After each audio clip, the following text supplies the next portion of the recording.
醒着和睡着之间有一小段路，那段路上没有灯，但不会黑。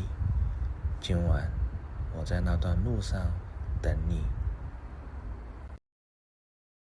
There is a house in the old state of Key, small and dim, its walls the color of dust that has settled for 100 years. Inside, a man lies awake. He has been lying awake for many nights now, though no one remembers exactly when it began.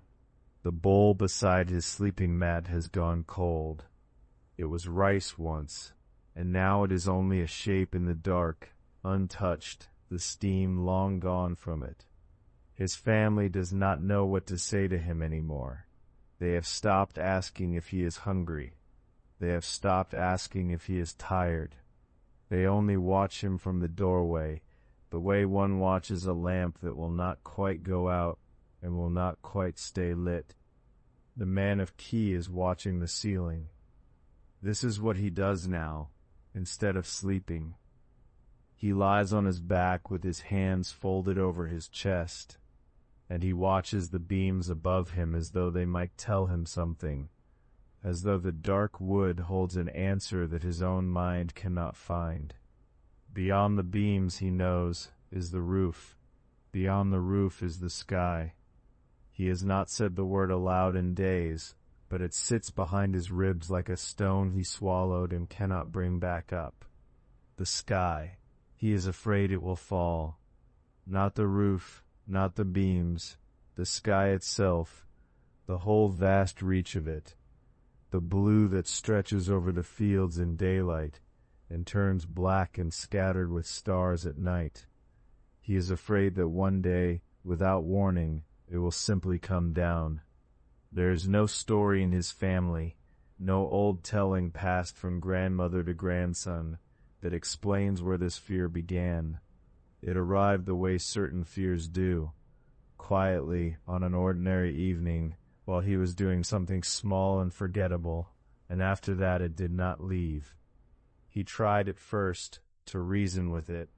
He told himself that the sky had never fallen before, not in his lifetime, not in his father's lifetime, not in any of the tellings that reached back before memory. But the fear did not care about before. The fear only cared about after, about the moment that has not yet come, the one no one can promise against. So he stopped eating, because eating felt like preparing for a future that might not exist. He stopped sleeping because sleep felt like turning his back on the one thing he needed to keep watching. You may know this feeling, even if you have never once worried about the sky. You may know the particular weight that settles in the chest late at night, when the house has gone quiet, and there is nothing left to distract you from the thing you are afraid of. It does not always have a name. It does not always make sense in the daylight. But at night, in the stillness, it becomes very large and very close and very difficult to look away from. The man of Key lies in that stillness now. His breath is shallow, not because he cannot breathe, but because some old instinct in him has decided that shallow breath is safer. As though a smaller breath makes him a smaller target, as though the less space he takes up in the world, the less there is of him for the sky to fall upon. His eyes do not close. When they begin to close, when the weight of the hour begins to pull them down, he startles them open again, because closing his eyes feels like letting go of the only vigilance he has left. The ceiling above him is unremarkable. Wooden beams, a little smoke stain near the center where the cooking fire's warmth has drifted up over the years. In daylight it would look like any other ceiling in any other house in the state of Key. But at night, in the dark, it becomes a kind of screen onto which he projects the thing he cannot see and cannot stop imagining.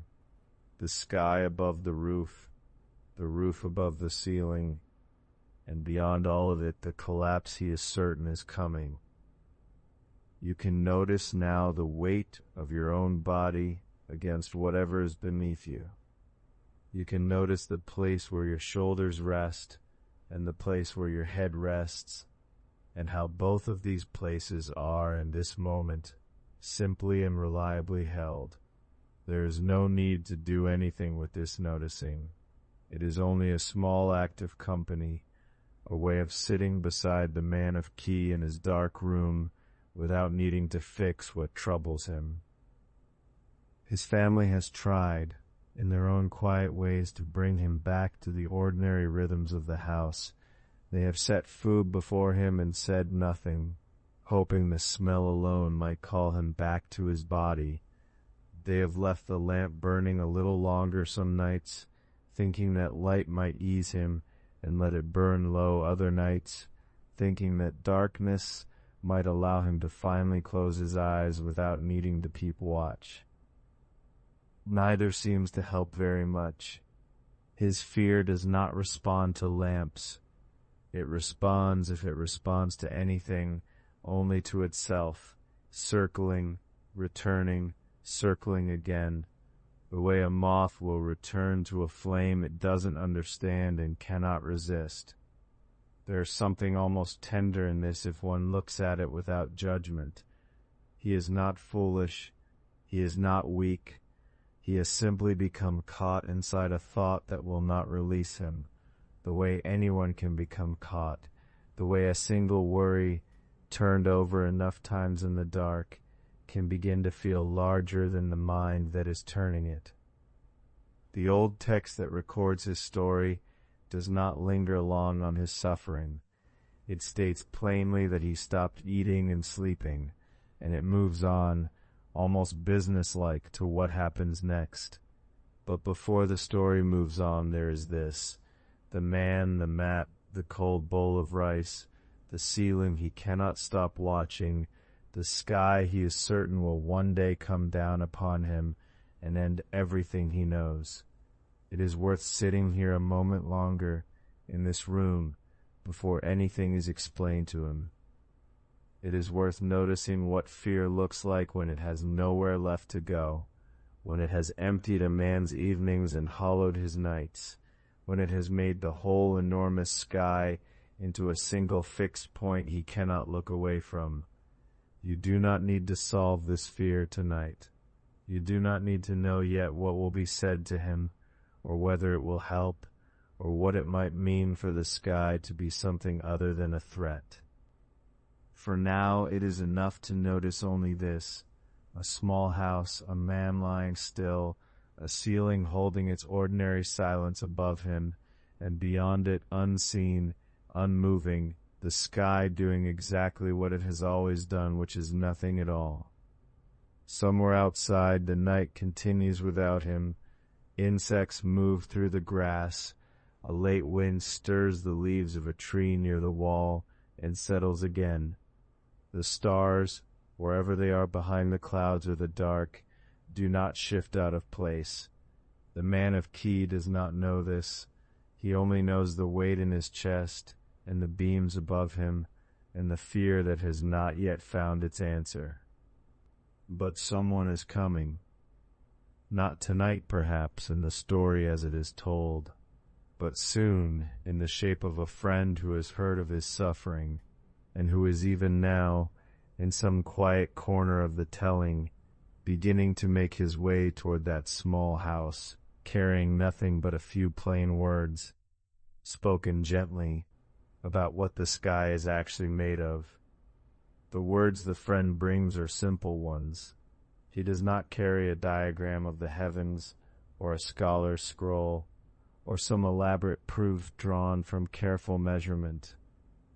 He sits down beside the man of Chi, and he says only this: the sky is just accumulated Chi. That is the whole of it. 4 words in the old telling, spoken as though they settled something. Accumulated Chi, breath gathered, air piled softly upon air, the way mist gathers along a river at dawn, without anyone deciding it should. One might wonder what it means for a thing so vast to be made of something so near. The sky in the man's fear had been enormous, a ceiling of stone and dark, capable of falling, capable of crushing. But the friend does not describe it that way. He describes it as chi, and chi is not something distant.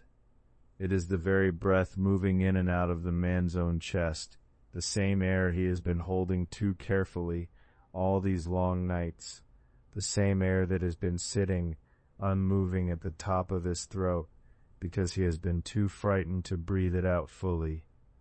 You can notice right now the slow rise of your own breath. You do not have to change it. You do not have to deepen it or slow it further. It is already doing what it has always done, quietly, without needing your permission. Perhaps this is the first strangeness worth sitting beside. The thing the man of Chi feared was never something separate from him, something other, something that could arrive from the outside and end him. It was, if the friend is right, made of the same substance already moving through his own lungs. The sky and the breath are not two different kinds of thing. They are the same kind of thing, only larger, only wider, only less contained.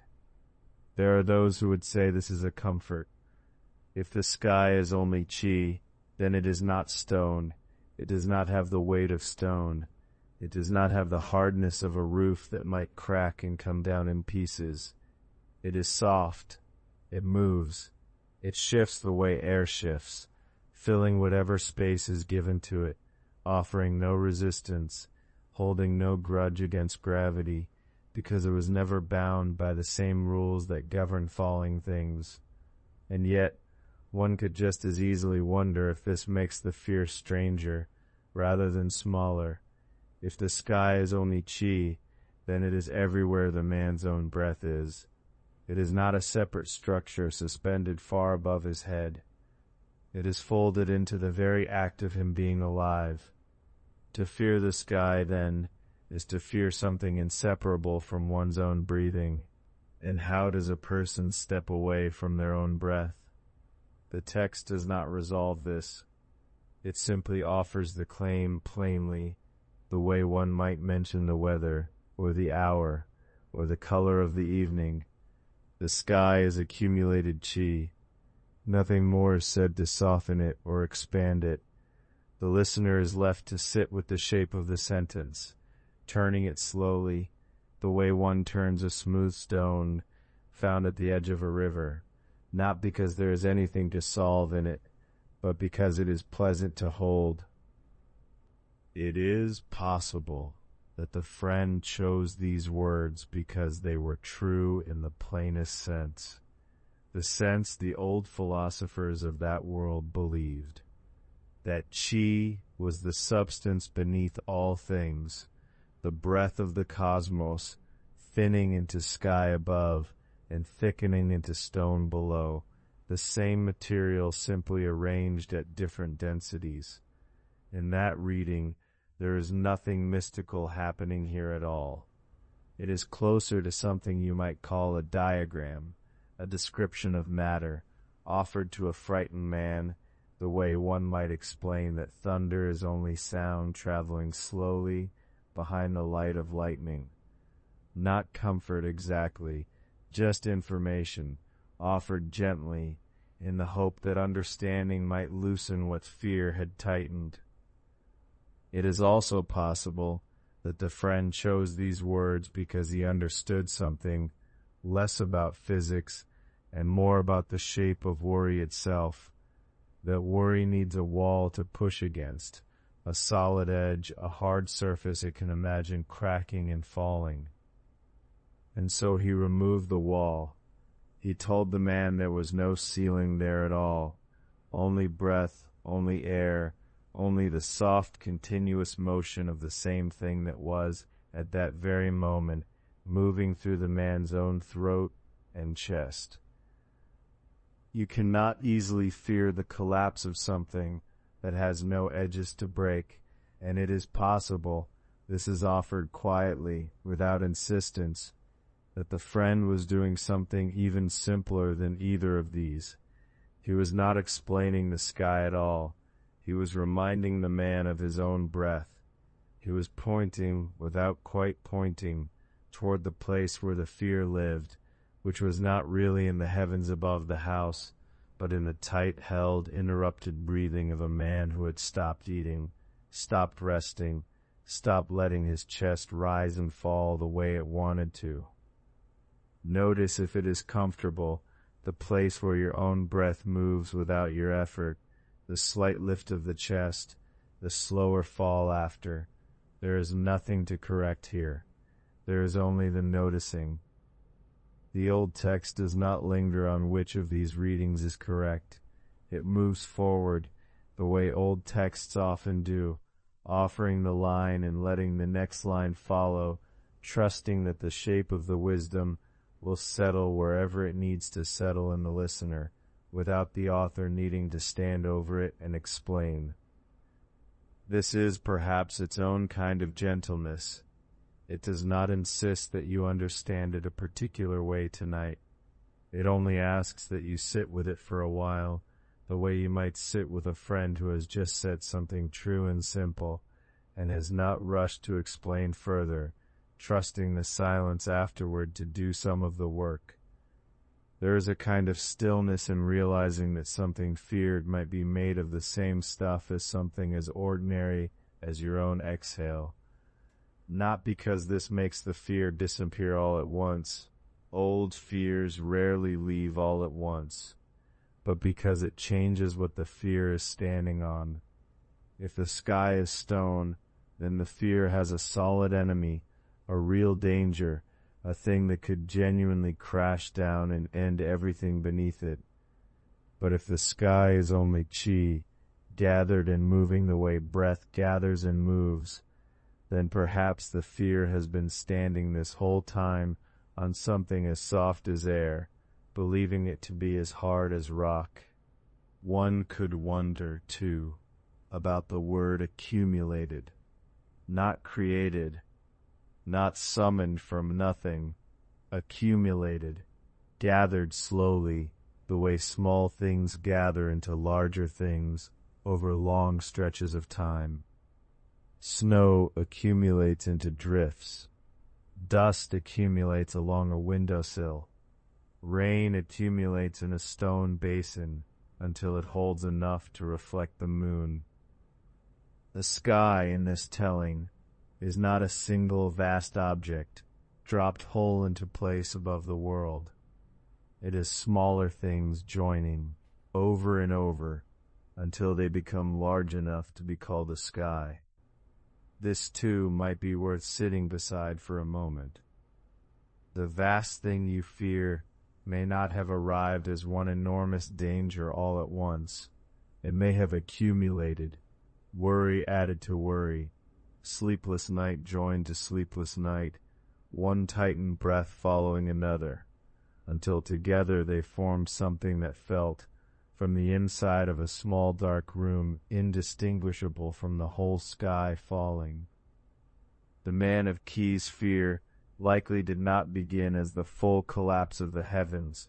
It probably began smaller, a single unsettled thought, late at night, a single moment of noticing how very large the sky is, and how very small the roof of his own house seemed beneath it. And then the way Key accumulates into sky, that single thought accumulated into another and another, until it had gathered into something vast enough to keep a man from eating, from sleeping, from letting his own breath move freely through his own chest. You do not need to trace your own worries back to where they began tonight. That labor can wait, or it can simply be released. It is enough for now to notice that whatever has gathered in your chest through the hours of this day has been gathering the way Key gathers, slowly, invisibly, one small breath joining the last, and that it too is made of something soft, something that can loosen the same way it accumulated, breath by breath, without needing to be solved all at once. The old text offers no further detail about what happens in the man's face when he hears this. There is no description of relief spreading across his features, no mention of his shoulders lowering, no note of the tightness in his chest beginning to ease. The parable is spare in this way, as old parables often are. It trusts the listener to imagine, or simply to feel, what it might be like to hear, after so many sleepless nights, that the vast frightening thing above you is made of the same substance as your own breath. Perhaps he did not believe it right away. Perhaps understanding, when it finally comes to a worried mind, comes slowly, the way morning light comes slowly into a room with heavy curtains. Not all at once, but in a soft braying of the dark, 1 degree at a time, until eventually it is simply light, and no one could say exactly when the change occurred. Whether the sky is truly key in the way the old philosophers believed, or whether that was simply the best language available to a friend trying to ease another friend's suffering, using the ideas of the world they shared. What matters for now is only the shape of the claim, resting quietly in the room the way a river rests in the shape of its own banks, not asking to be argued with, only offering itself, patiently, for as long as it is needed. The man of Chi lies still. Somewhere above him, whatever the sky is made of, it continues doing what it has always done, which is simply to be there, wide and unhurried, holding no more weight than a breath holds, moving no faster than the chi that rises and falls, right now in your own quiet chest. The friend did not stop with the first claim. There was a second thing he wanted the worried man to notice. He said, "There is no place without chi. Not a corner of the sky, not a gap between the stars, not a hollow behind the clouds where the substance thins out and disappears." Everywhere he might have looked, everywhere the worried man's eyes had traveled in his long nights of watching the ceiling, the friend was saying, "It is there too. It is already there. It was already there before you started looking." One might sit with this for a while, the way one sits with a strange stone found on a path, turning it slowly in the hand. It is worth noticing what kind of claim this is. It is not a claim that the danger is smaller than imagined. It is not a claim that the sky is thinner in some places and thicker in others, weak here, strong there, so that a person might simply move to the strong part and rest easy. The friend is not offering a safer corner of the room. He is saying there is no corner at all that stands outside what the worried man fears. The substance of the sky, whatever that substance is, reaches into every possible direction the mind might travel to escape it. This could sound at first like the worst possible news for a frightened man. If there is no place without the feared thing, then there is nowhere to run to. No door leads out of it. No hidden field on the far side of the mountain holds a different air. A person raised on stories where safety means distance, where you get away from the falling tree, away from the flooding river, away from the collapsing wall, might hear there is no place without it, and feel the fear tighten rather than loosen. But the friend does not seem to be offering an escape route. He seems to be doing something else entirely.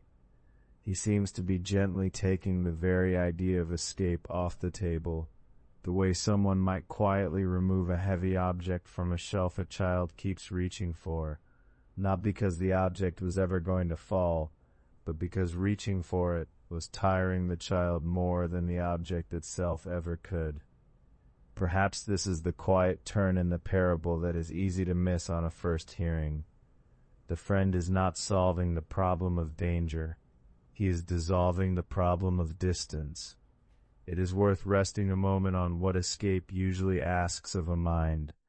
Escape asks for vigilance, a constant watching of the horizon for the safer place, the better position, the corner not yet touched by the threat.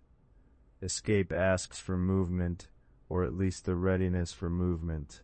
A body kept slightly tensed, a set of muscles that never fully unclench because they might be needed at any moment to run.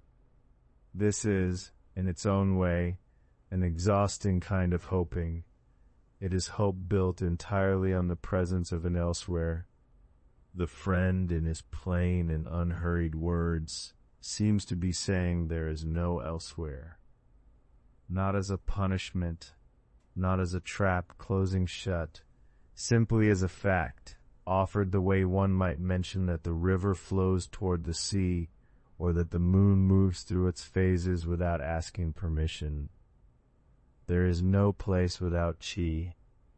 This is simply how the sky is arranged, or how the friend understood it to be arranged, in a world that had not yet split the heavens into layers of gas and vacuum and the immense cold distances between stars. And if there is truly no elsewhere, if the substance that worries the man is genuinely everywhere, filling every gap a frightened mind might search for a way out, then something quiet and strange becomes possible. The question stops being where can I go to be safe? The question becomes something else, something closer to what was I actually looking for all those nights when I searched the ceiling for an edge. You do not need to answer this tonight. You can simply let it sit near you, the way a lamp left burning in another room throws a little light under the door, enough to notice, not enough to need attention.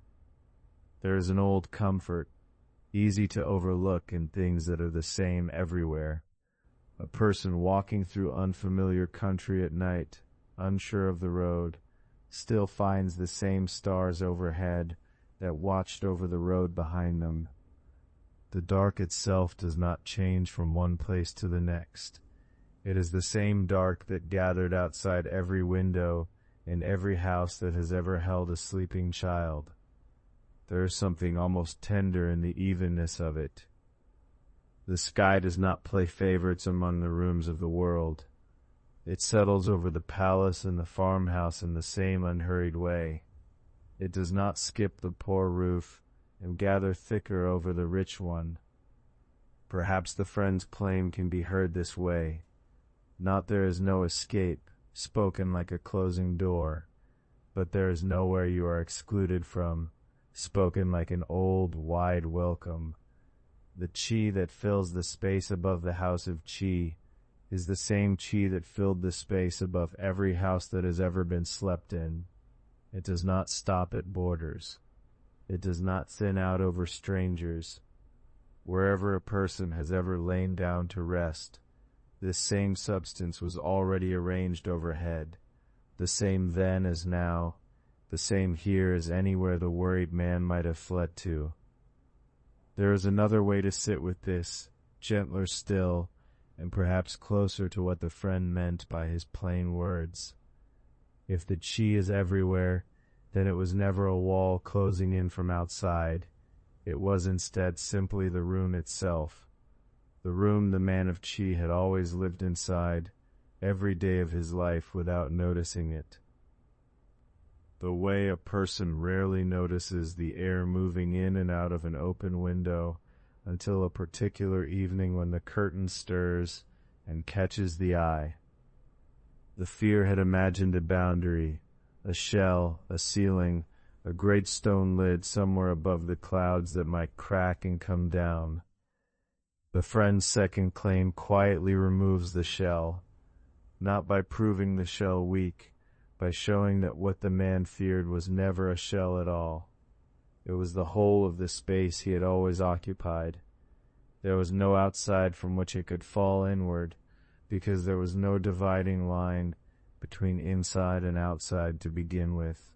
You can notice, if it is useful, how your own chest is rising right now, slow and even, the air moving into you, and back out again without any decision required of you. That air did not travel from a special reserve set aside only for this room. It is continuous with whatever is outside your window, and with whatever is above the roof, and with whatever stretches unbroken into the dark beyond that. There was never a wall between the air inside your lungs and the air called sky. There was one substance, moving through you the way it moves through the space above the tallest mountain, the way it moved through the room where the man of Key lay stiff with dread, not sleeping, not eating, watching a ceiling that was never really separate from the breath filling his own chest as he watched it. Some readers of the old text have wondered whether the friend chose his words carefully, or simply reached for the nearest comfort a mind of his time had available. It may not matter which. What is being offered, either way, is the same quiet reframing. The vast thing is not out there, walled off, waiting to intrude.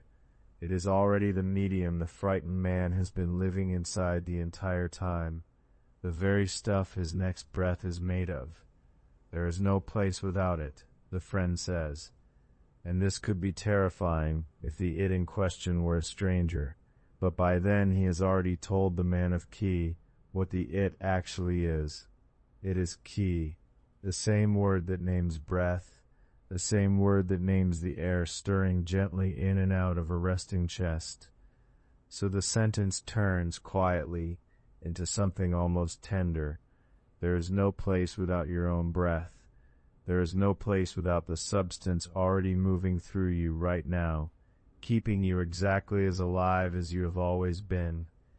Perhaps escape was never the real hope buried under the man's fear. Perhaps what he wanted underneath the sleeplessness and the refusal of food was simply to find some proof that he was not already surrounded by the very thing he could not control. And the friend, instead of hunting for that proof, quietly told him there was no controlling to be done, because there was no outside position from which control could ever have been exercised. The man was never at the mercy of a distant ceiling. He was, and had always been, simply resting inside the room of his own breath, which happened to be shaped, on the largest scale, like a sky. You do not need to hold on to this thought with any effort. It is not a rope to grip in the dark. It is closer to the dark itself, already surrounding you, already familiar, already something you have rested inside every single night of your life, without needing to understand it first. Notice the weight of your own body where it meets the bed beneath you. Notice how your shoulders have already begun to settle a little, without instruction. The way, Key, settles without asking to be told. There is nowhere else the air needs to come from. It is already here, moving quietly through the room, moving quietly through you. The man of Key in the old story still had more to hear that night, but this piece alone, there is no place without it, was perhaps the quiet foundation the rest was built upon, not a wall removed by argument, but a wall revealed, gently, to have never been separate from the air he was already breathing. Whatever it is that has kept you watching your own ceiling on other nights, waiting for it to prove itself safe or unsafe, might be, in its own way, made of the same kind of surrounding presence. Not a threat approaching from outside, but a condition you have been resting inside all along. The way this room rests inside the night.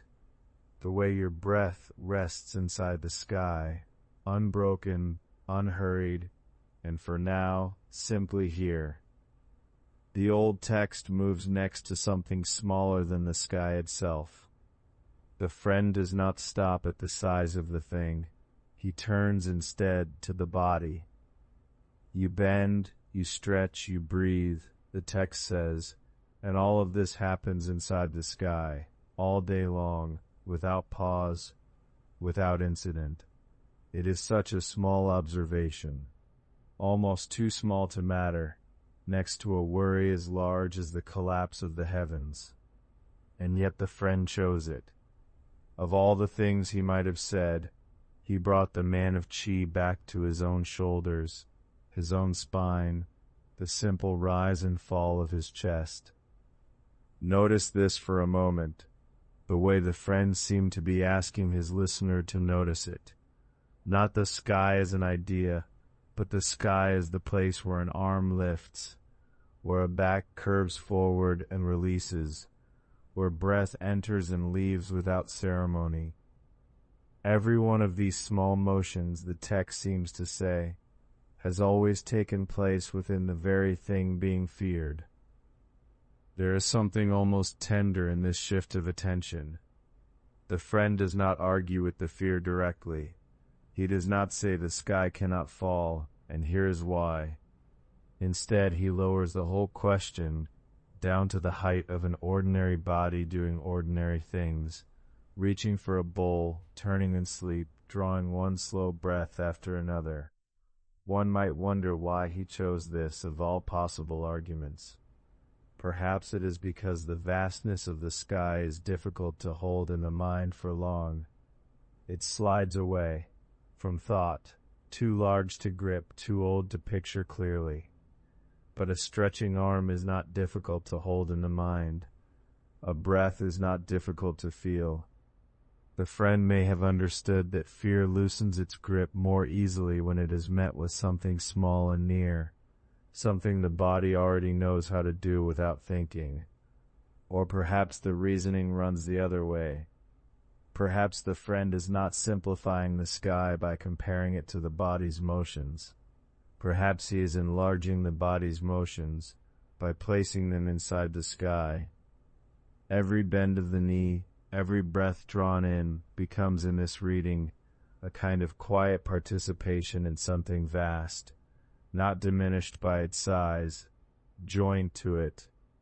There are those who might read it a third way, softer still, that the friend is only pointing at what was always true, without needing either explanation to be the correct one, that the sky and the body were never separate to begin with, and the bending, the stretching, the breathing were simply the places where this was easiest to notice. None of these readings cancels the others. The text offers no preference among them. It simply lays the image down, the man moving through his day, lifting, turning, breathing, and lets it rest there, unexplained, the way the sky itself is left unexplained. You can feel this in your own body now, if you let the attention travel there slowly.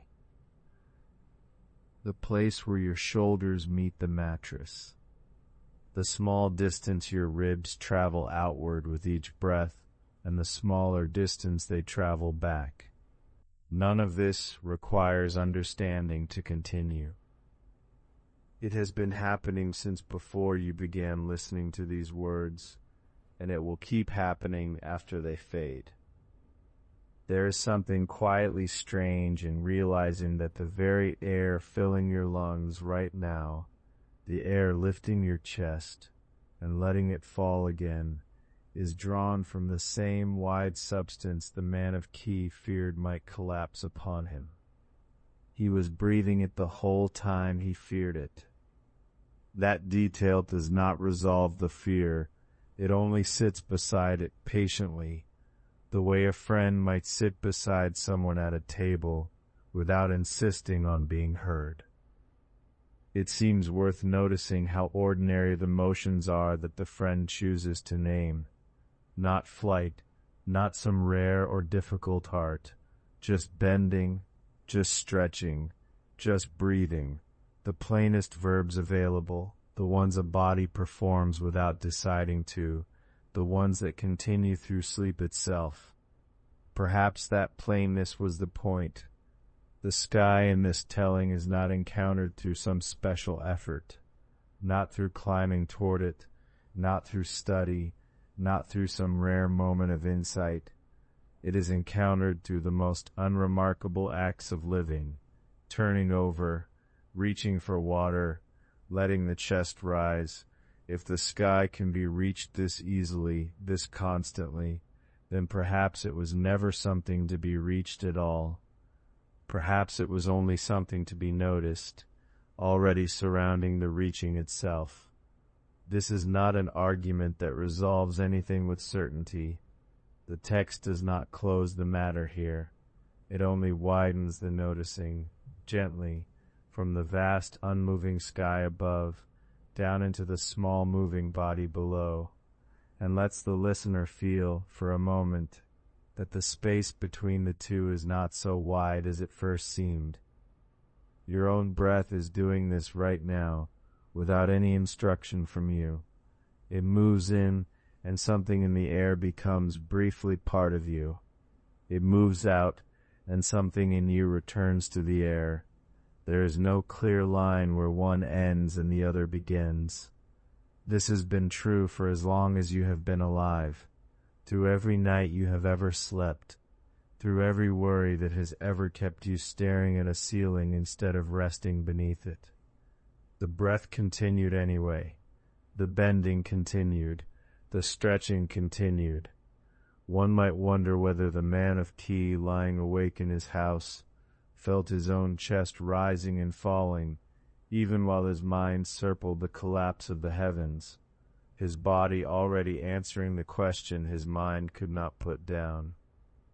There is a kind of quiet comfort in that image, whether or not it is what the old text intended.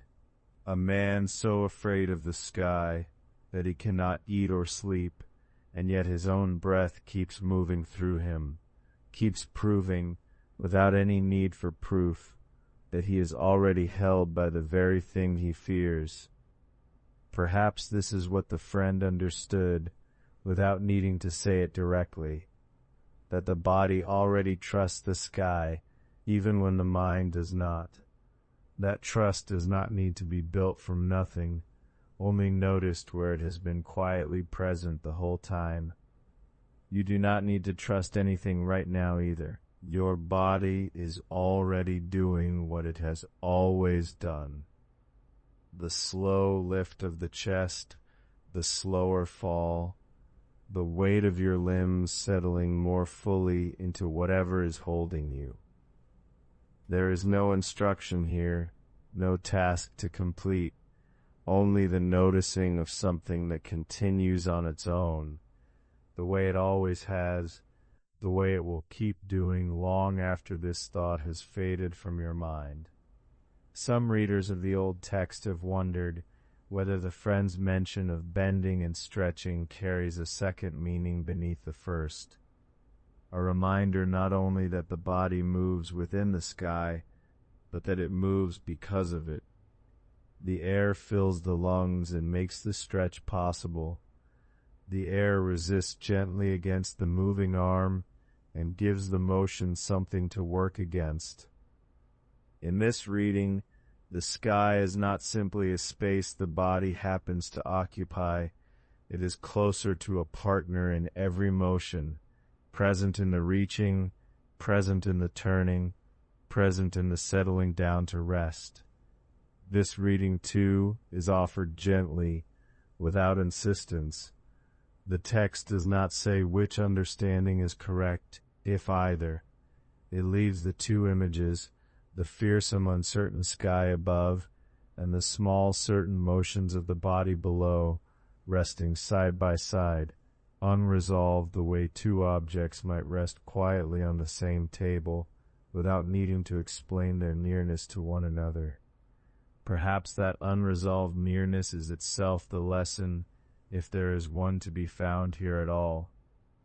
Perhaps it is enough to notice, without concluding anything, that the sky the man feared and the breath he could not stop taking were never two separate things to begin with. The old text moves on soon enough toward its final and gentlest turn, the question of whether something can fall on you when you are already standing inside it, already made in part from its substance. That turn will come. For now there is only this, the rise, the fall, the unhurried motion of air passing through you, the way it has passed through countless sleepless nights before this one, asking nothing, proving nothing, simply continuing. Your shoulders can soften a little further into whatever is beneath them. Your jaw does not need to hold anything right now. The next breath will come on its own, the way it always has, moving quietly through the same wide stillness the man of Chi once feared and found, without quite realizing it, that he had never once been outside of. There is a question the old text leaves for last, as though it wanted the mind to rest on everything else first, the breath, the bending, the stretching, before arriving here, where the riddle is quietest and strangest of all. Can something fall on you if you are already inside it? Not fall toward you, not fall near you, fall on you, the way a roof falls, the way a branch falls, the way the man of Chi pictured some vast ceiling breaking loose and coming down across the fields of his small kingdom. The friend's answer does not argue with the fear directly. It does something quieter. It asks what falling would even mean for a thing you are already standing inside, already made in part from its own substance. You can sit with that for a while without needing to solve it. Notice how the question does not behave like an ordinary question. An ordinary question wants an answer, moves toward one, closes when the answer arrives. This one does not close. It only turns, slowly, like something being held up to a low light and studied from another angle. Consider a fish resting in a river. The water moves around it through its gills, is not separate from the fish's own living. If someone told the fish to worry about the river falling on it, the fish would have nowhere to place the worry. The river is not above the fish, waiting to descend. The river is where the fish already is, entirely, without gaps. This is not offered as proof of anything. It is offered the way an old teacher might offer an image and then go quiet, letting the listener sit with it a while before deciding whether it fits. Perhaps the sky is like the river, and the man of Chi was like the fish, worried about a ceiling that could only exist if he were somehow outside the water first, looking up at it from some dry bank that was never there to begin with. Or perhaps the image does not fit at all. Perhaps the sky is not water, and the man is not a fish, and the comparison only carries the mind part way, before setting it down in an unfamiliar field, still uncertain, still turning the riddle over. Both readings can be held loosely, at the same time, without contradiction. The text does not seem to mind which one you choose. It offers the shape of a question and lets the listener rest inside the asking rather than the answering. There is another way to turn the riddle, gentler still, less like an argument and more like a small observation made in passing. Something falls when it moves from one place to another, from above to below, from where it belonged to where it does not.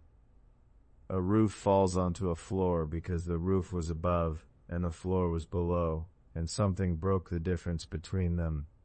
But if there is no above and below in the way the man of Chi imagined, if the sky is not a shape hovering over a separate ground, but simply the substance the ground is also breathing through, then there is no gap for anything to fall across.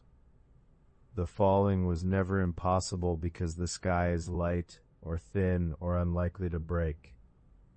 It was impossible because the geometry required for falling was never actually there. This is not a comfort delivered quickly, the way a reassurance is sometimes delivered quickly, meant to end a worry rather than sit beside it. It arrives slowly, almost sideways, the way understanding sometimes arrives in the last minutes before sleep, not as a conclusion reached, but as a knot that has, without anyone quite noticing, come loose. You do not have to reach the understanding tonight. It is enough to notice the shape of it drifting somewhere nearby, unhurried, willing to wait. Your body can stay exactly where it is while the mind turns this over. There is no posture required for wondering.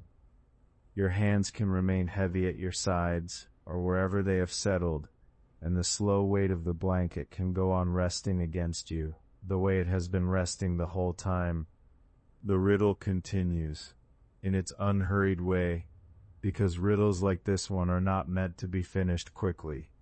They are meant to be carried a little further into the evening, the way a stone is carried a little further downstream, worn smoother by the smallest movements of water, rather than by any single decisive push. Consider, too, that falling requires a falling thing and a place it falls into. Two separate things, briefly meeting, one arriving where it did not belong before. But what happens to that requirement when the falling thing and the place are made of the same air? The parable does not use the word same lightly. It says there is no place without chi, no place empty of the substance the sky is gathered from. If that is true, then the sky reaching the ground is not an invasion.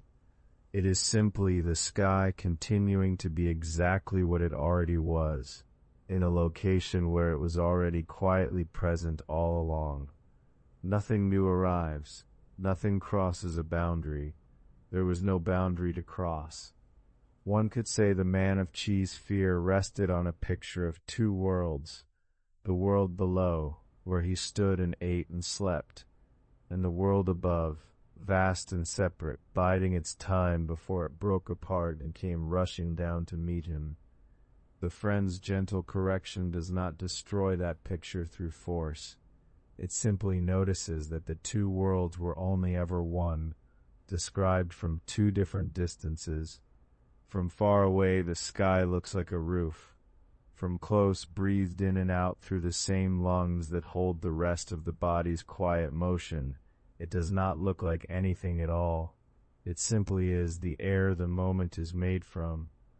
There are those who might say this only moves the worry rather than resolving it, that if everything is made of the same substance, then perhaps everything is equally capable of coming apart, sky and ground and breath all at once, no safer for being unified.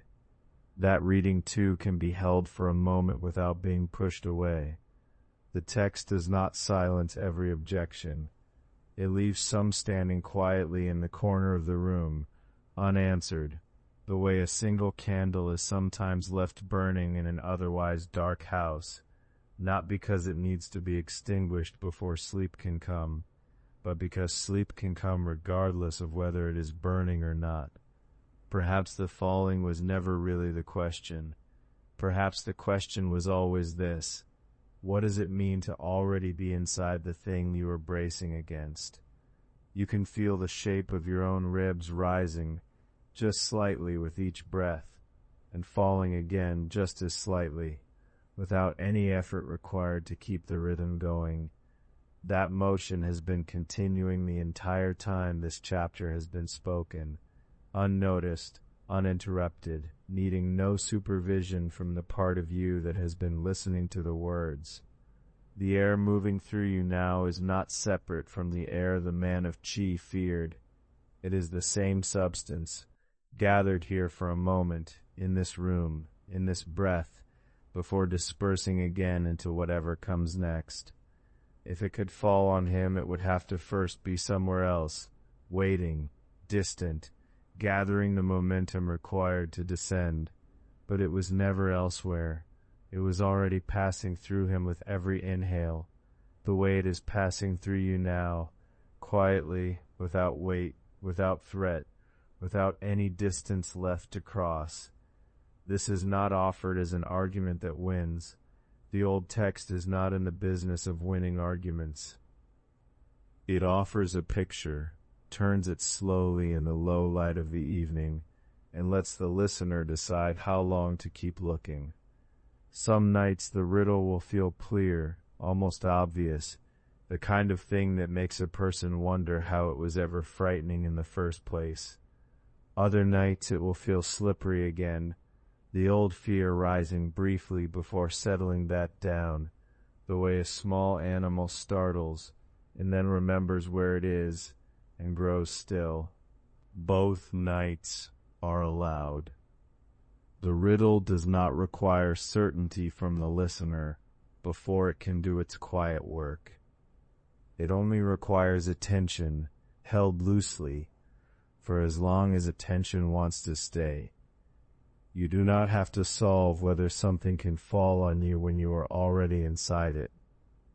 You only have to notice that the noticing itself is happening in the same wide stillness the parable keeps circling back to. The same air, unchanged, unbroken, holding you the way it has been holding you the entire time you have been listening, long before the question was ever asked. The old text moves on from here eventually, toward its next quiet turn, a widening of the question outward, toward whatever it is that presses against your own chest late at night, whatever vast and formless thing you might be bracing for without noticing that you are already standing inside it too. That turn will come in its own time, for now there is only the riddle, resting unfinished, and the breath continuing anyway, moving in, moving out, asking for no conclusion before it is willing to carry on. That widening comes now, softly, the way a room widens when a lamp is turned down rather than up. Less light, but somehow more space. The old text does not name what the reader fears. It only names what the man of Chi feared and lets the shape of his worry stand open, so that another shape might rest inside it later. You may have noticed somewhere in your own chest a version of this same bracing. Not the sky, perhaps, something else. Something that feels just as vast, just as capable of coming down. It does not need naming here. The parable does not ask for confession. It only asks whether the vast thing pressing against you might already be something you are standing inside of, the way the man of Chi was already standing inside the sky he feared. There are so many things that can feel like a sky about to fall. The passing of time might be one of them, the sense that the years are moving, and moving too quickly, and that something is always ending before it is finished. This can sit on the chest like weight. It can keep the eyes open long after the room has gone dark. Or it might be a worry about people, the people who are far away tonight, or the people who are gone, or the people who might one day be gone, though they are not gone yet. This kind of worry does not announce itself as sky. It arrives disguised as care, and care is harder to set down than fear, because it feels, mistakenly, like love requires the weight to stay. Or it might be something quieter still, an old formless unease that has no single name at all. The sense that something is wrong somewhere, and cannot be located, and cannot be fixed, and simply sits at the base of the throat like a held breath that forgot how to release. None of these are named in the old text. The old text only offers its single, spare image, the sky, and the fear that it will fall, and the friend who came to say, gently, that the sky is only air, and there is no place without it, and the body has been moving inside it all day without falling. It is possible that every large fear works the same way. It is possible that whatever is vast enough to frighten you is also, quietly, the medium you have been moving through the entire time, not something separate waiting above you, but something you are already inside, the way the man of Chi was already inside his sky, bending, stretching, breathing, unfallen. This is offered here only as a shape, not as a solution. The old text does not resolve grief by naming it as air. It does not tell the reader precisely what their sky is made of, because it does not need to. The structure of the comfort travels without the specific fear attached to it. It can be carried into whatever room the listener happens to be standing in tonight, with whatever weight happens to be sitting on their chest. You do not have to decide right now what your sky is.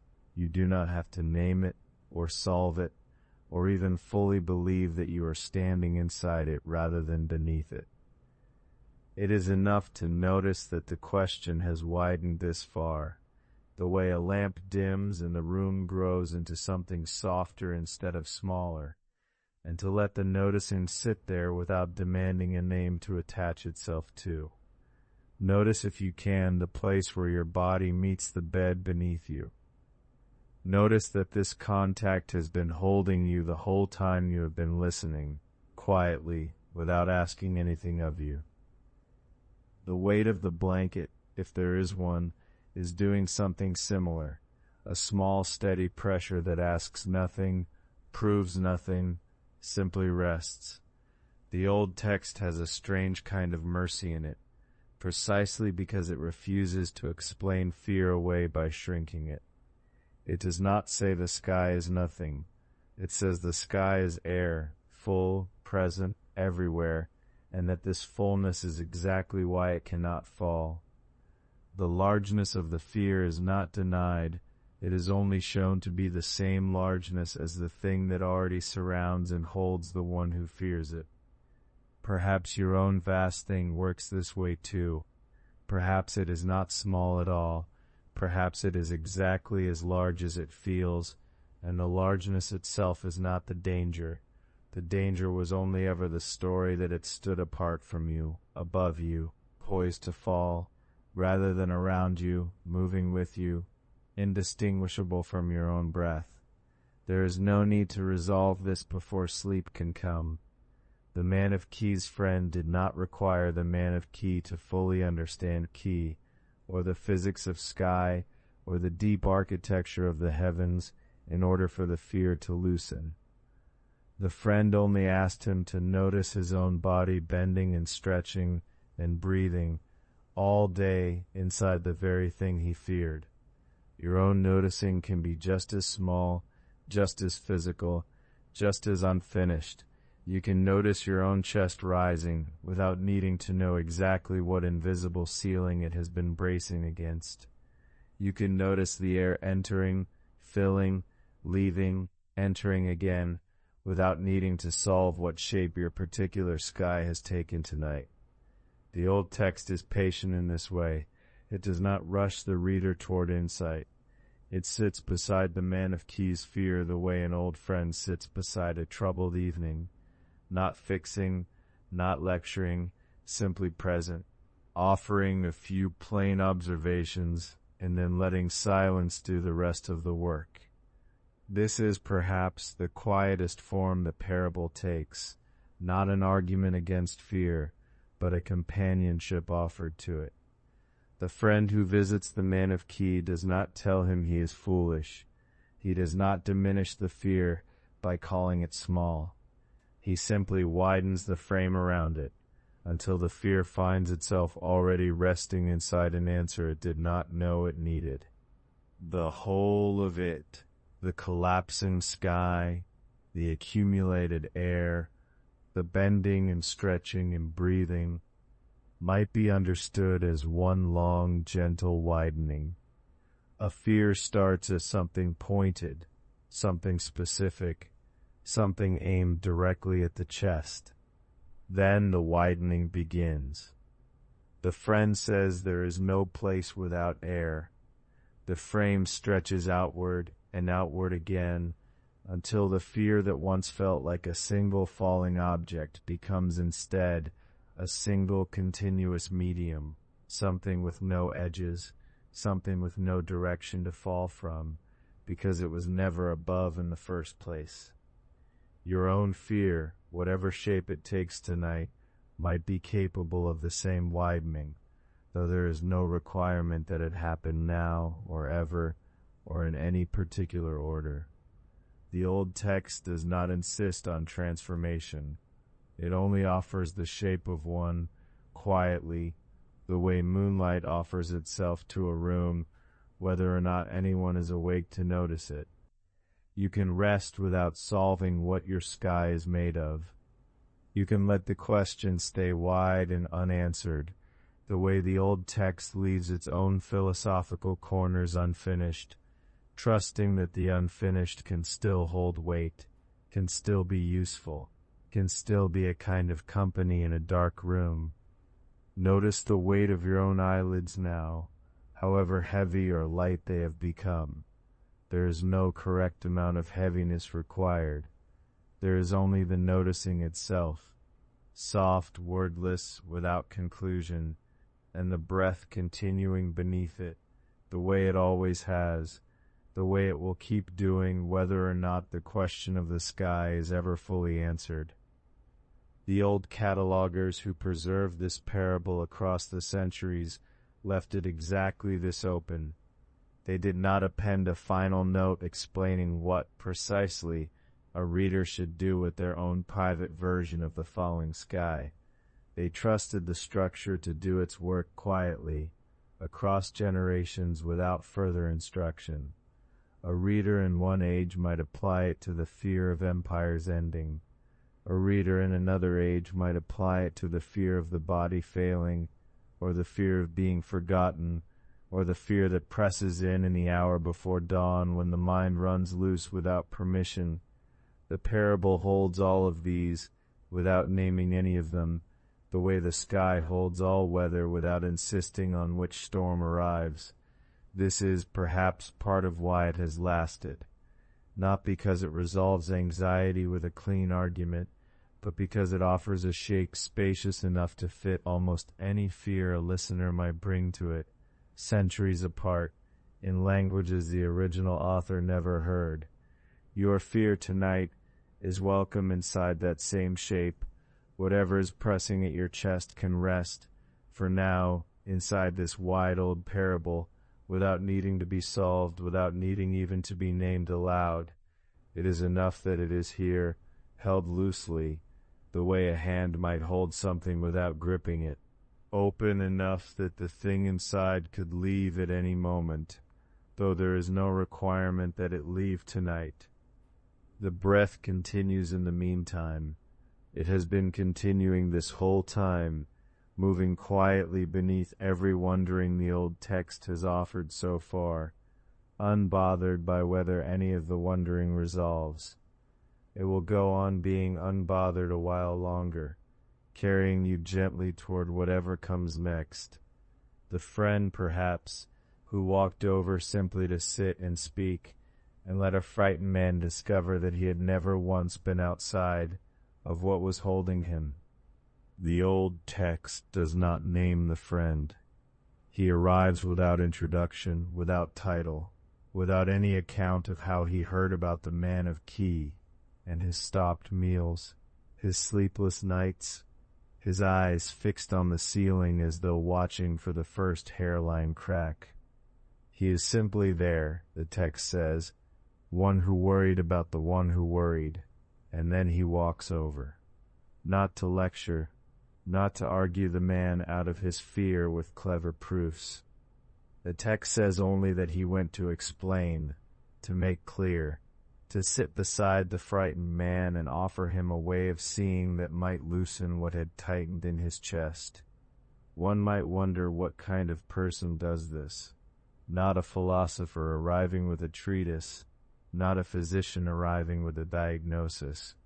Just a neighbor, perhaps, or a friend of many years.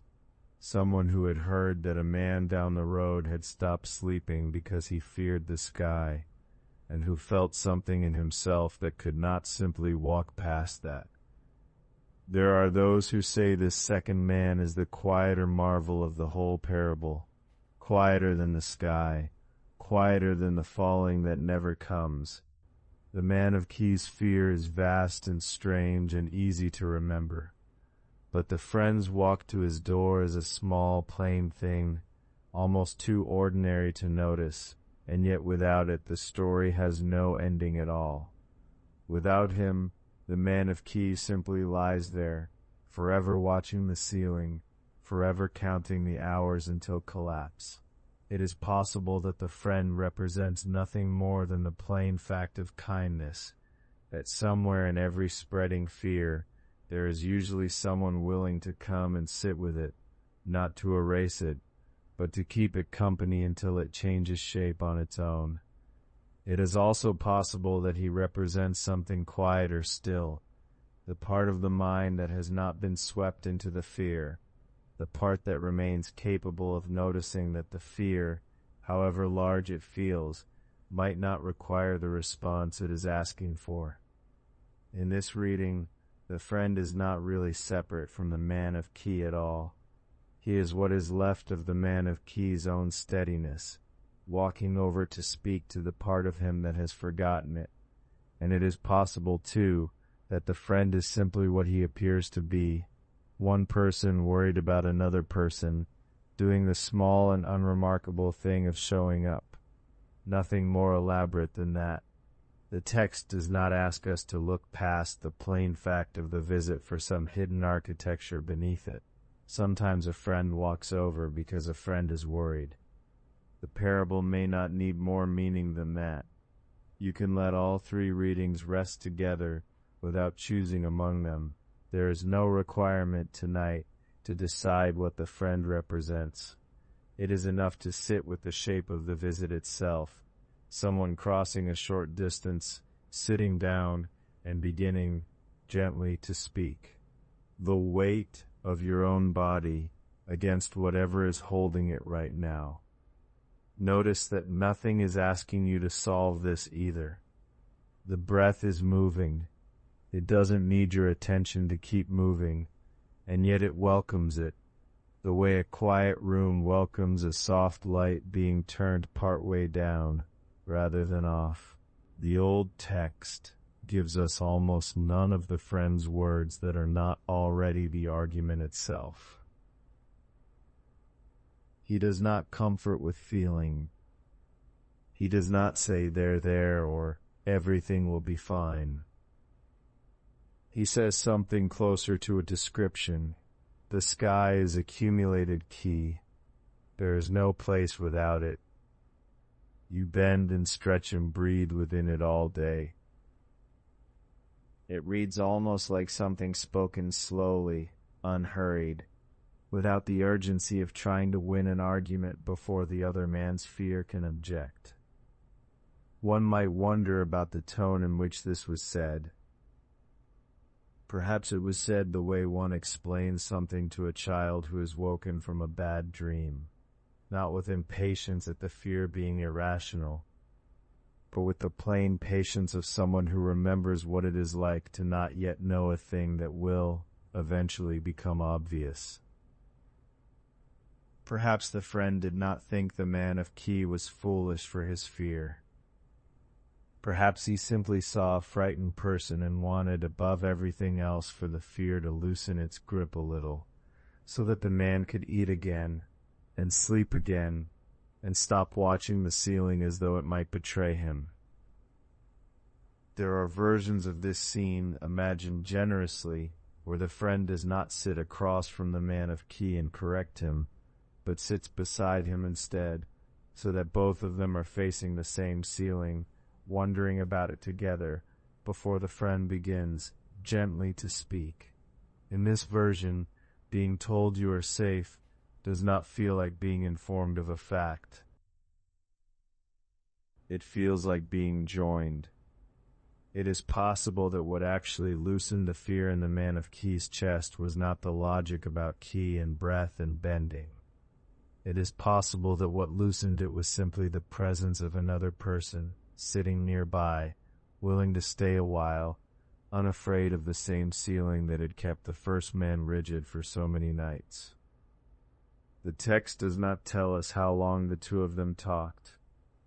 It does not tell us whether the man of key slept that same night, or the next, or whether the fear returned in smaller waves for a long while afterward, the way old fears sometimes do, fading more slowly than we would like. The record ends where the reasoning ends. What happens in the man of Key's body after the reasoning, the loosening of the shoulders, the softening of the breath, the quiet, unremarkable moment of finally lying down and letting his eyes close, none of that is written down. Perhaps it did not need to be written down. Perhaps the old catalogers understood that the argument was the important part to preserve, and the sleep that followed it was simply assumed. The way a story about rain does not need to describe afterward that the ground grew wet. You are lying somewhere quiet right now, in a room that holds you the way that old room must have held the man of Key. Once, his friend had finished speaking, and the two of them sat a while longer in a silence that had, by then, changed its character completely. It is no longer the silence of a man staring at a ceiling and waiting for it to fall. It has become the silence of two people who have said what needed saying, and who are simply resting now in each other's company in the last dim hour of the evening. Notice how your own breathing has settled into something like that second silence, no longer bracing, no longer listening for a crack in the dark above you, simply moving, warm and unhurried, the way breath moves through anyone who has stopped waiting for something to happen. There is a kind of grace in being told gently that you were never in the danger you believed yourself to be in. Not corrected, not scolded for having believed it. Just told, the way one might be told that the room is warmer than it seems, or that the water is not as deep as it looks from the shore. Some information, delivered kindly, does not need to defeat the fear that came before it. It only needs to sit near the fear long enough for the fear to notice it is not alone, and noticing that, begin very slowly to let go. One might wonder whether every worry, at its root, is waiting for exactly this. Not a rebuttal, not a set of proofs stacked carefully against it, but simply a friend willing to walk over, sit down, and speak in a tone that does not require anyone to be afraid anymore. Perhaps that is closer to what the second man's arrival is really about. Not what he said, in the end, but that he came at all, that somewhere in a house in the old kingdom of Key, someone heard that another person could not sleep, and thought that mattered enough to go and sit beside him until the ceiling stopped looking like a threat, and became again only a ceiling. The breath continues here too, in this room, wherever it is that you are lying. It has been moving the whole time you have listened to this, steady, low, unbothered by the question of whether the man of Key's fear was ever fully resolved. It does not need the resolution. It only needs to keep moving, the way it has moved every night of your life without your instruction, without your permission even, simply because you are already inside the air that makes it possible, the way the man of Key was always already inside the sky he feared, long before his friend arrived to tell him so. The text does not say what happened after the friend's words settled into the room. It does not say whether the man of Key slept that night, whole and untroubled, or whether some small ember of the old fear stayed lit somewhere beneath his ribs, dimmer now, but not entirely out. Most tellings assume the fear simply ended.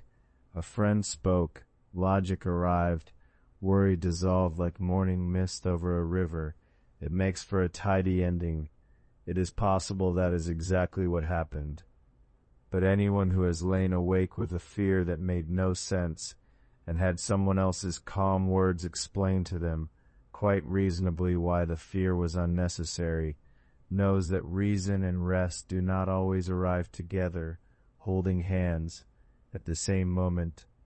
Sometimes the explanation lands, and the body does not receive it right away. Sometimes you understand something perfectly and still feel your heart do the old worried thing anyway, a few beats past when it should have stopped. This is not a failure of the parable. This is simply what it is to be a body carrying a mind that sometimes moves faster than the fear does. The friend in the story does not seem troubled by this possibility. He does not stay to make certain the man of key has fully absorbed the argument. He does not test him, ask him to repeat it back, wait for visible signs of relief before he considers his work complete. He simply says the thing. The sky is only gathered air. There is no place without it.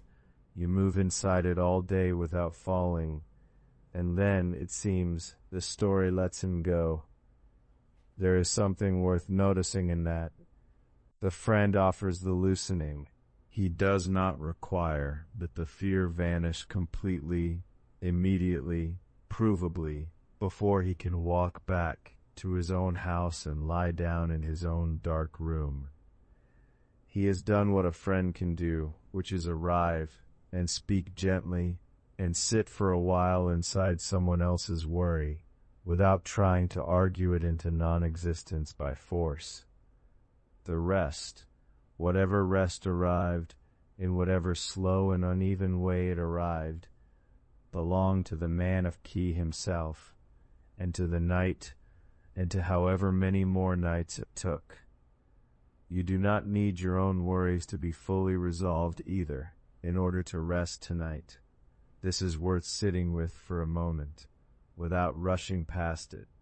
Whatever has been circling in your chest this evening, whatever ceiling you have been watching without meaning to, it does not require a complete argument against it before your breathing is allowed to slow.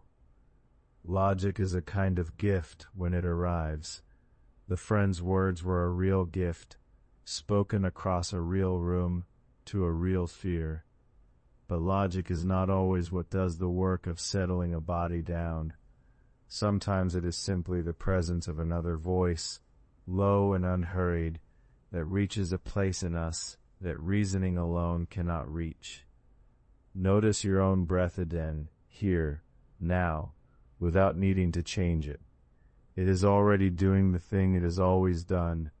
It is already unbothered by whether every worry you carried into this bed tonight has been fully answered.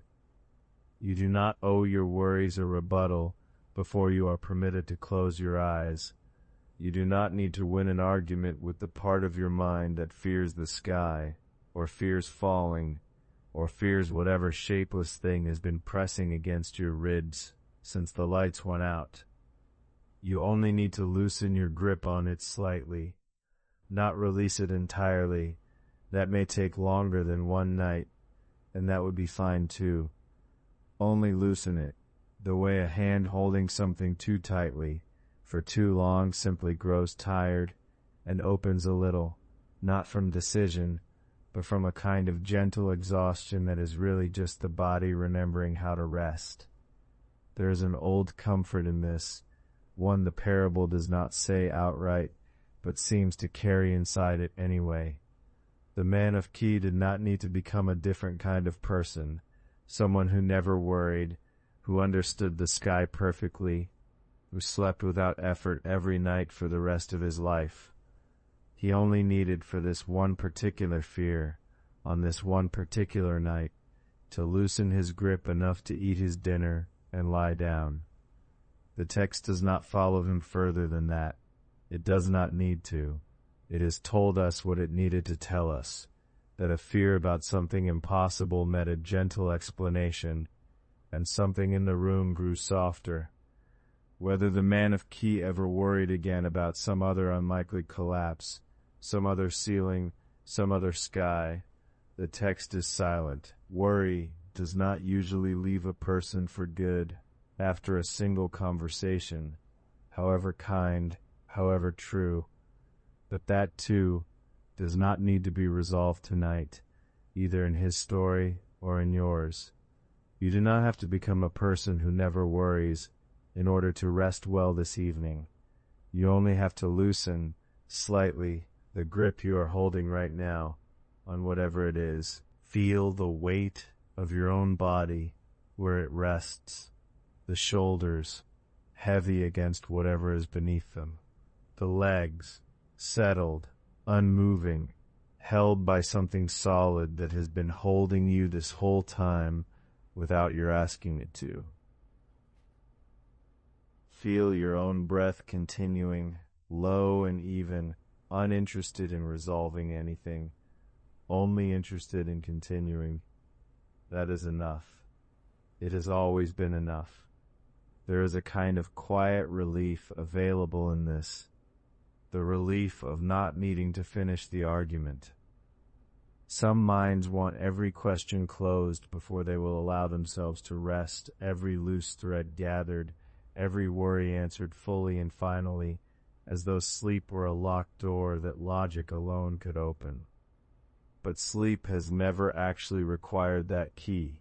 Sleep arrives, most nights, in the middle of unfinished thoughts, in the middle of half-formed worries, in the middle of sentences the mind never gets around to completing. It does not wait for tidy endings. It moves in quietly the way the friend moved into the man of Key's house, and settles beside whatever is still unresolved, without insisting that it be resolved first.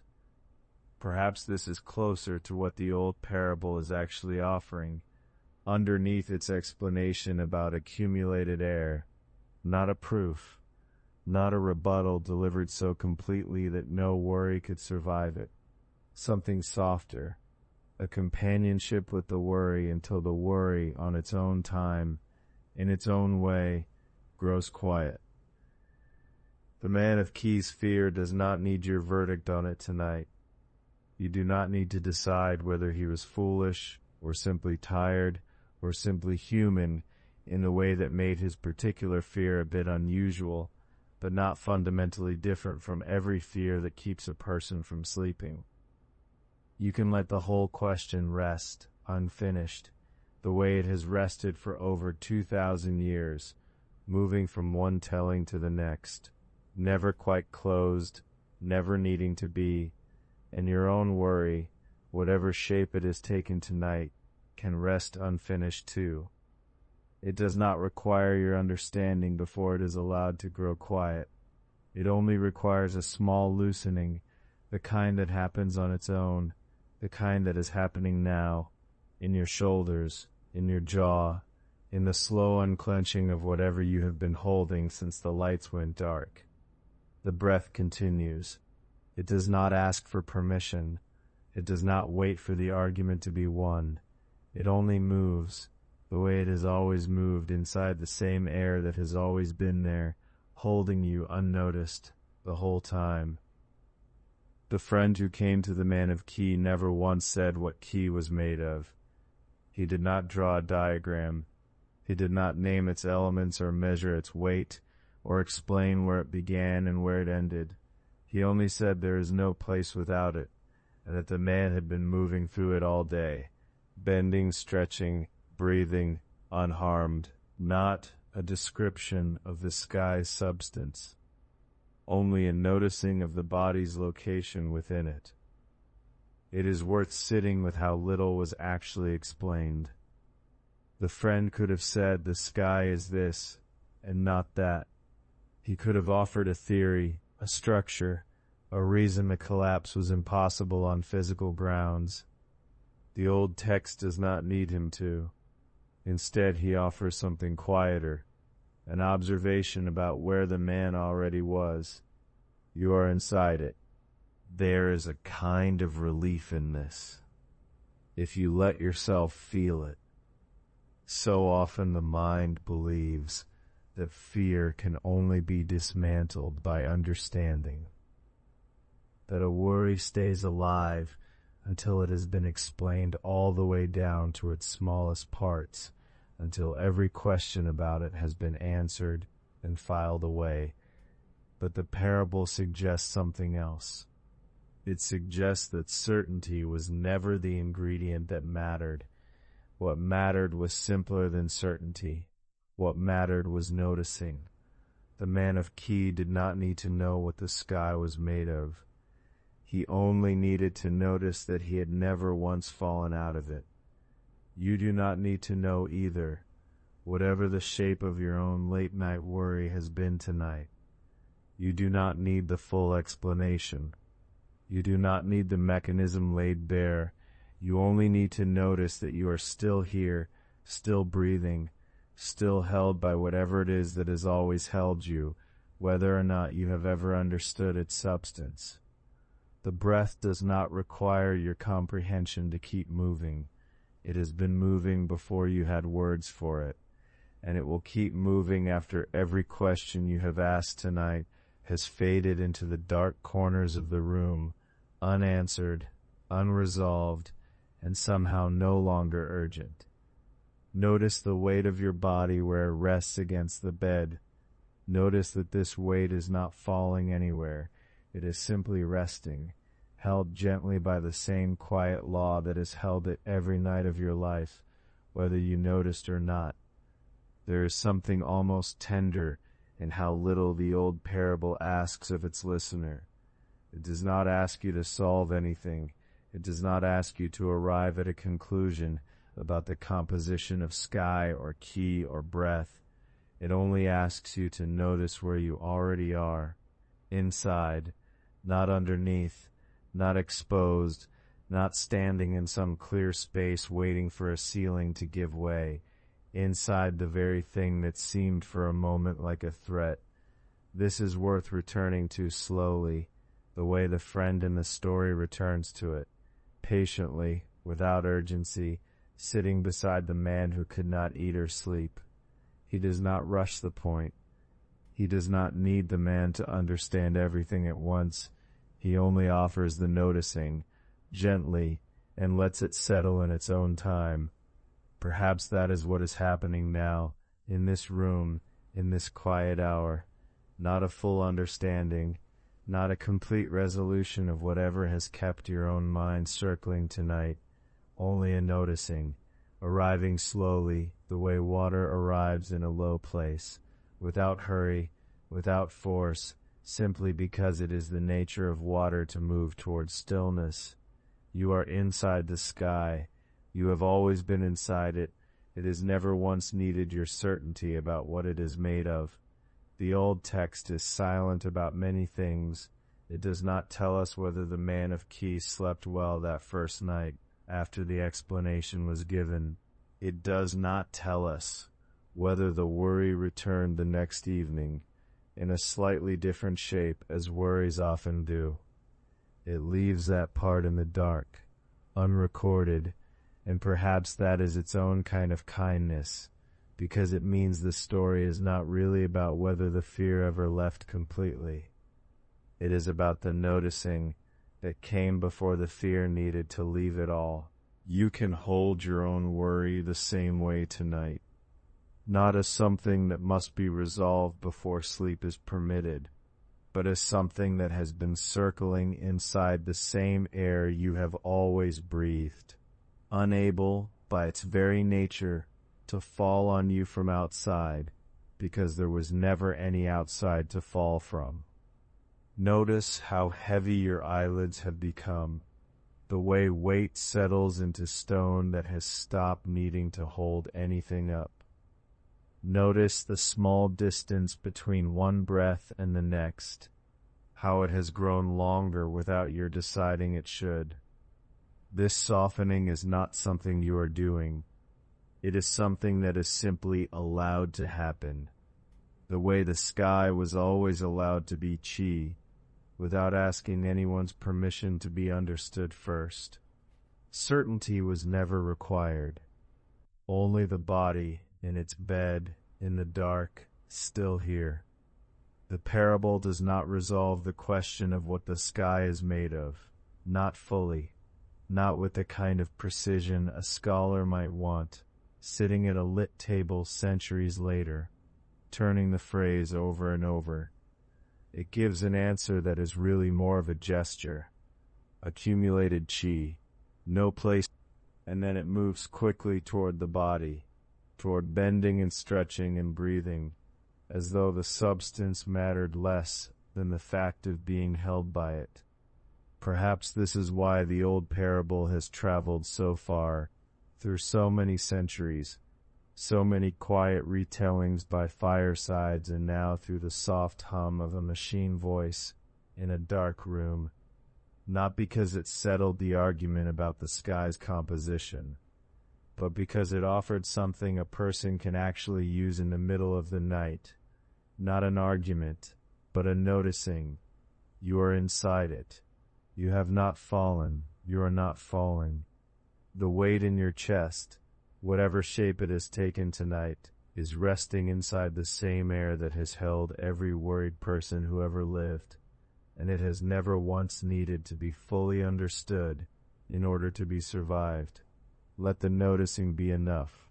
Let it settle the way dust settles after a long day of movement, quietly, without ceremony, simply because there is nothing left pushing it upward. The room around you continues to hold its own shape in the dark. The ceiling is where it has always been, unmoving, indifferent to the small dramas that pass beneath it. Somewhere outside, the night continues its slow turning, unconcerned with whether it is understood. And inside all of it, inside the sky that was never a ceiling to begin with, you continue to breathe, not because you have solved anything, but simply because breathing is what a body inside the sky does, quietly all night long, whether anyone is watching or not. The house in Chi is quiet now. The man who could not eat has eaten. The man who could not sleep is sleeping. No one recorded the moment it happened. The old text does not tell us the hour, or the shape of his face when the worry finally loosened. It only says that he was glad, and that his friend was glad, and that this was enough for the ones who wrote the story down a long time ago. There is something worth noticing in that silence. The text does not explain the peace any more than it explained the fear. It simply moves from one state into the other, the way a held breath moves into a released one, without needing a bridge of words between them. Perhaps that is how it happens for you as well. Not through an argument that wins. Not through a proof laid out and accepted point by point.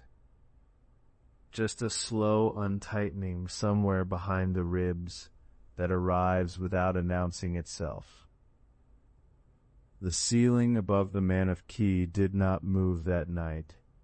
It had never moved.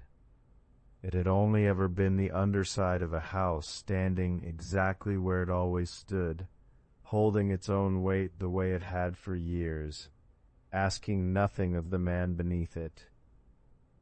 And the sky beyond the ceiling did not move either. It had no intention of falling. It never had one.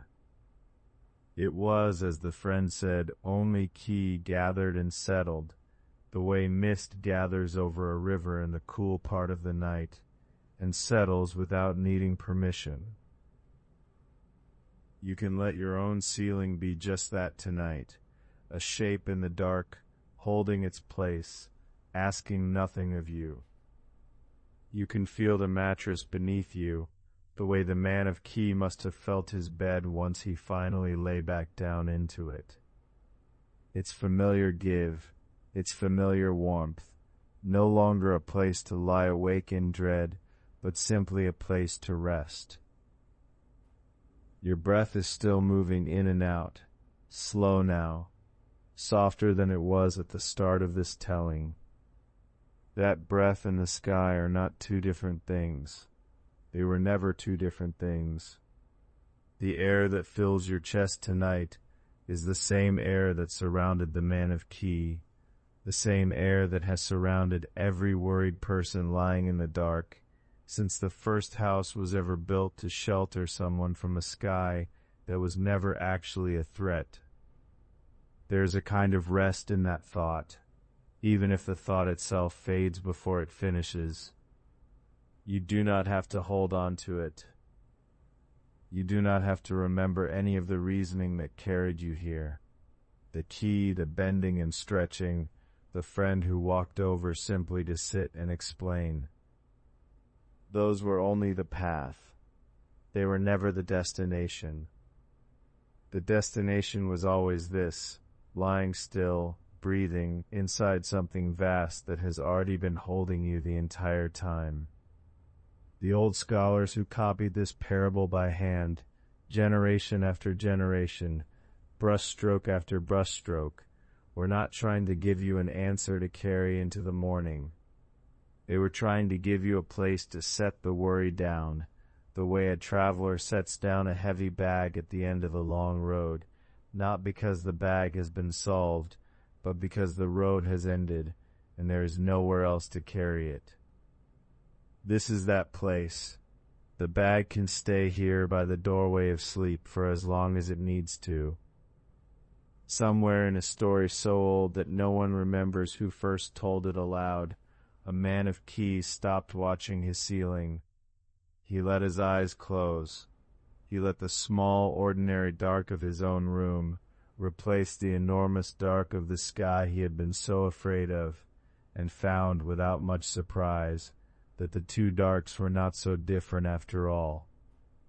Your own eyes may already be closing, or may close soon, or may simply grow heavy and stay that way for a while before they finally give in. There is no schedule for this. There is no correct pace at which a worried mind is required to soften.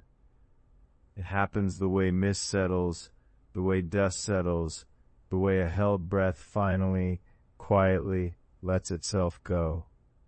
The sky above you now, whatever shape your own sky has taken tonight, whatever thing is felt too vast or too uncertain to bear, is still only chi, still only air moving the way air has always moved, filling the spaces between everything, including the space where you are lying right now, unfallen, unharmed, held. You were never outside of it. You are not outside of it now. The friend who walked over to explain has said what he came to say. He is not needed anymore. The words have done what words can do, which is only ever to point toward a stillness that words themselves cannot reach. From here it is only breath and dark and the old unbroken sky going on exactly as it always has, indifferent and gentle at once, asking nothing, taking nothing, simply surrounding you the way it has surrounded every sleeping thing since the first night ever fell.